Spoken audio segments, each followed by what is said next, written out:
So what happens next? Reports such as Bayhaqi, a Sunni historian, and other works of history have narrated that the Prophet called on Umar ibn al-Khattab and he asked him to go as a messenger. The fact that the Prophet even chooses Umar ibn al-Khattab for this task might indicate that Quraysh don't have a problem with Umar like they have a problem with some of the other companions, like Imam Ali, Zubayr, and others. So the Prophet tells him, Umar, go to Mecca, be my messenger, and give them the following message. Umar says, I fear Quraysh. I fear for my life. Then he makes this claim. Quraysh knows my enmity towards them. And I don't have anyone from my tribe, Bani Adi, to protect me. He came from this tribe. If you really want, I'll go. But basically he's saying to the Prophet, I don't want to go. I'm scared of Quraysh. They know my enmity towards them. So it's not a good idea to send me. The Prophet doesn't say anything to him. He does not insist on him going. I would like to analyze the stance of Umar and his reply, because it's very important for us to read between the lines in order to better understand the challenges of the Prophet and the status of some of these companions that other Muslims really, hold in high regard and consider them the warriors of Islam. The first observation. We say that it is inappropriate for Umar to reject the Prophet's offer. You blame us why we always choose Ali and favor Ali.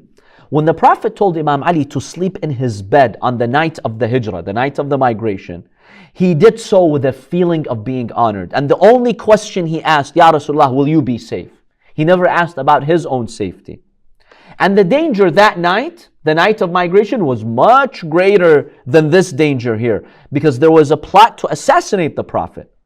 Here, the Prophet didn't ask Umar to go and fight. He just told him, go and be a messenger. And we know that a messenger does have some protection. As we saw with Kharash, the previous messenger, at least the Ahbash, they saved him. In the end, they figured it's shameful and disgraceful to kill him, so they didn't kill him. So it was relatively safe for Umar to go. Yet he feared and refused. Where is the spirit of sacrifice? When Rasulullah asks you to complete a task, you tell him, I'm scared. I don't have a family to protect me. What, you don't think the Prophet knows more than you? The Prophet asked you to go. Don't question. Don't come up with follow-up questions. Just accept if you really believe in him that much and you're willing to sacrifice. That's the first observation that we have here. The second observation, Umar does not come up with a reasonable excuse, such as, "Oh Prophet, do you think it will be effective? It's clear Quraysh will reject." Even though you should not make any excuses with the Prophet, but at least this would have been more acceptable for him to say. The excuse he comes up with is a personal one. I fear for my life. I fear Quraysh. Honestly, that's not appropriate. That's a shame. For you to come up with a personal excuse, that's a shame. At least if he would have, concocted an excuse that had to do with the well-being of Islam, the well-being of the Muslim community, even though you still shouldn't do that with the Prophet, but okay, it's less shameful. But the fact that he's saying, I am scared, and remember, these are Sunni sources, I'm not quoting Shia sources here. I'm scared to go. I don't have a family to protect me. Citing a personal reason is really not appropriate. When you're in that very delicate situation, the Prophet is there. They're waiting to go to Umrah. Things are becoming more tense. The Prophet tells you, be my messenger, go. He wasn't willing to be the Prophet's messenger. Why make him the Prophet's Khalifa? I don't understand. Is the same Umar saying? Yes, the second Khalifa, Umar ibn al-Khattab. The third observation here. Remember that our brothers from Ahl Sunnah, they claim that أعز الله الإسلام بعمر. They constantly make this claim that Allah honored and strengthened Islam with Umar, and how brave he was, and how Quraysh were so scared of him. And they have hadith stating that when he became Muslim in Mecca and he fled Mecca, he came in open daylight and he declared that he's a Muslim carrying his sword, and he left for the hijrah and no one dared to stop him. He was so powerful and courageous, all the Quraysh, they would shiver in his presence. Yallah, let's see that courage here. How come you saying I'm scared of Quraysh? I thought you're the brave warrior who declared your Islam in open daylight, in broad daylight, and nobody dared stop you. Nobody dared say a word to you. What happened now? There's a contradiction here. You can't accept these both. You've got to sacrifice one of these hadiths here. That's the third observation. The fourth observation. Umar makes the claim towards the Prophet. He says that Quraysh knows my enmity towards them.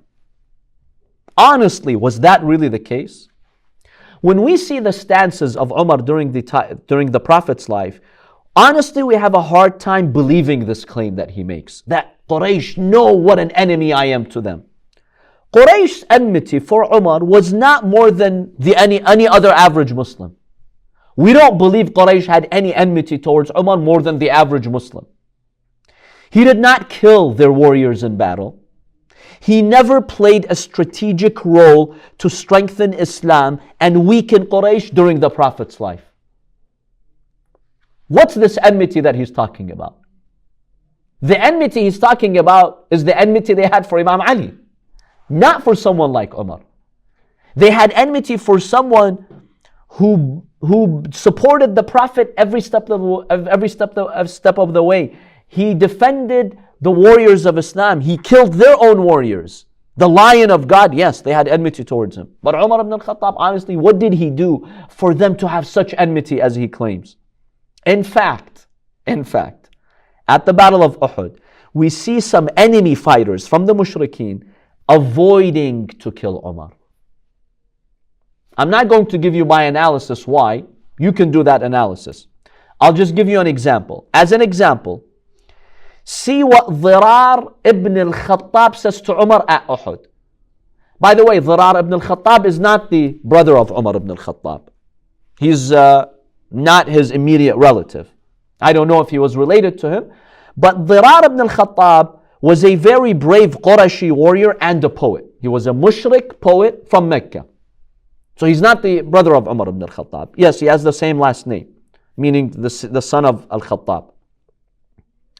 At Uhud, this Dhirar ibn al-Khattab, the brave poet from the mushriks, he chases Umar ibn al-Khattab and he hits him with the spear, or he's about to hit Umar with the spear. Then suddenly he lifts the spear and he says, "O son of Khattab," meaning, "O you Umar, I would not kill you." He told him, "I wouldn't kill you." The enemy who has come to kill the Prophet, he tells Umar, "I wouldn't kill you."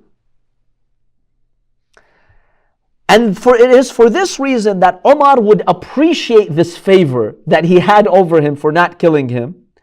And when Umar becomes Khalifa later, he compensated him for this favor. You didn't kill me on Uhud. So he would give him favors. He would do him favors.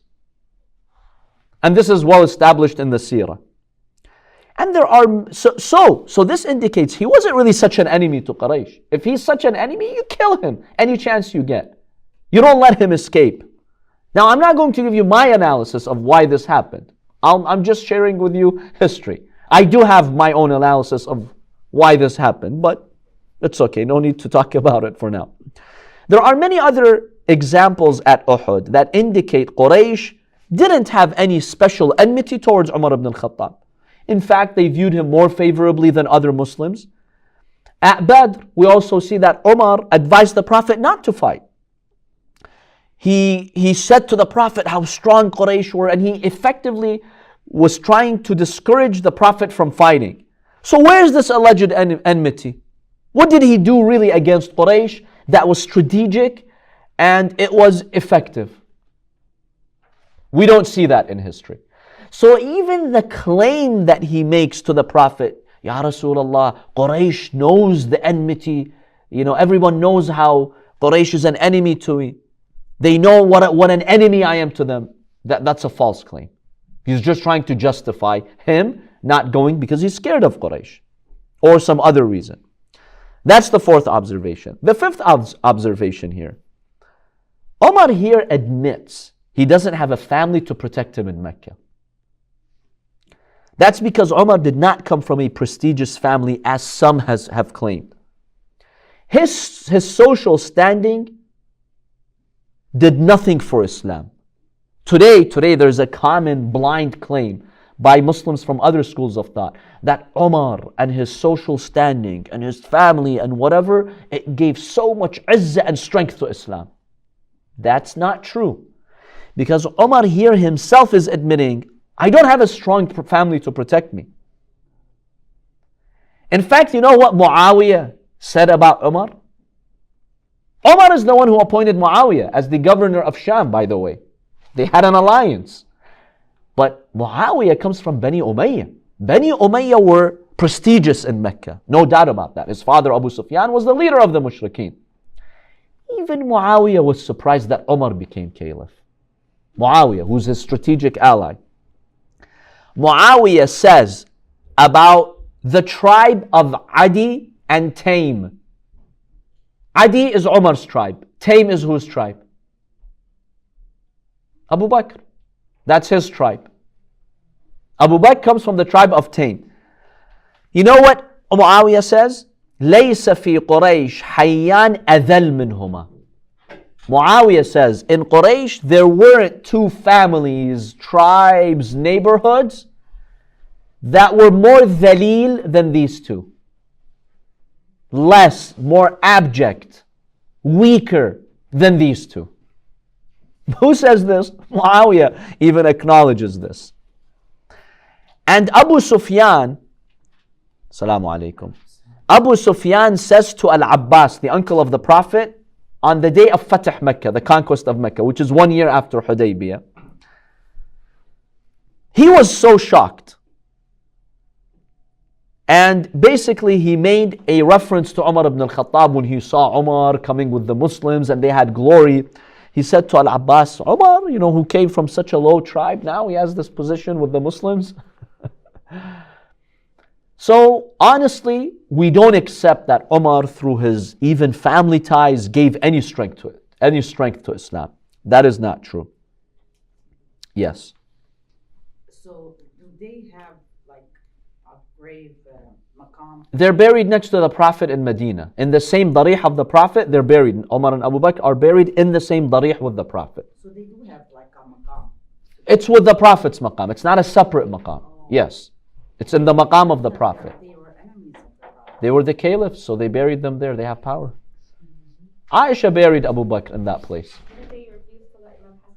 And they refused Imam Hassan to be buried there. When you have power, you decide on anything. Yes? Just like Imam Rida alayhi salam.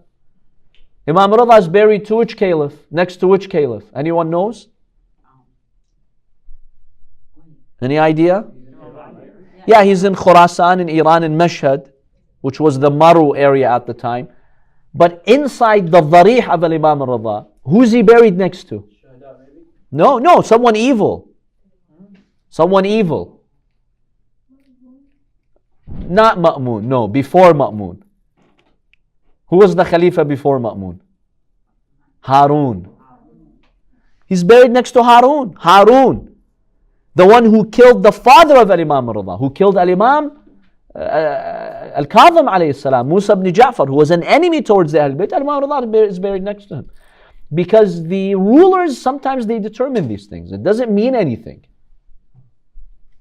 Do people go visit Umar and Abu Bakr? When I went to, last time I went to Hajj, there was, on the Dharih of the Prophet, on the shrine, there's a statement that says, هنا السلام على أبي بكر هنا السلام على عمر. Here's where you give your salam to Umar and Abu Bakr. Now giving your salam to them is okay with those Wahhabis. If you pass by and say, Assalamu alayka ya Aba Hafs and Umar, nobody has a problem with you. But say your salam to the Prophet or one of his family, oh, suddenly you're a mushrik and you're evil. I don't remember. I mean, there are verses about the Prophet, some things about the Prophet, but I don't recall this particular phrase. We have to, from an image, maybe you can pull up a Google image of the Darih of the Prophet to see that. But these two stuck in my mind, you know. So this was our fifth observation. The sixth observation, the final one, very briefly. Omar finally said to the Prophet, but if you wish, if you really want me, I'll go. This is also inappropriate to do. Because in reality, he was trying to put the responsibility on the Prophet. He was basically saying, if you really want me to go, I'll go. But you're responsible for that. I'm not going willingly. Is that how you treat Rasulullah sallallahu alaihi wasallam? You think the Prophet is asking a personal thing from you here? He's doing it for Islam. Be honored. And you take responsibility. Whatever happens, happens. If you believe in Allah and the Day of Judgment, you'll die as a shaheed. That's the worst thing that will happen to you. What do you fear? So honestly, when you analyze our history, most Muslims are ignorant about these points, but it's important for us to know them. Read between the lines. Don't just read history and not know what's going on.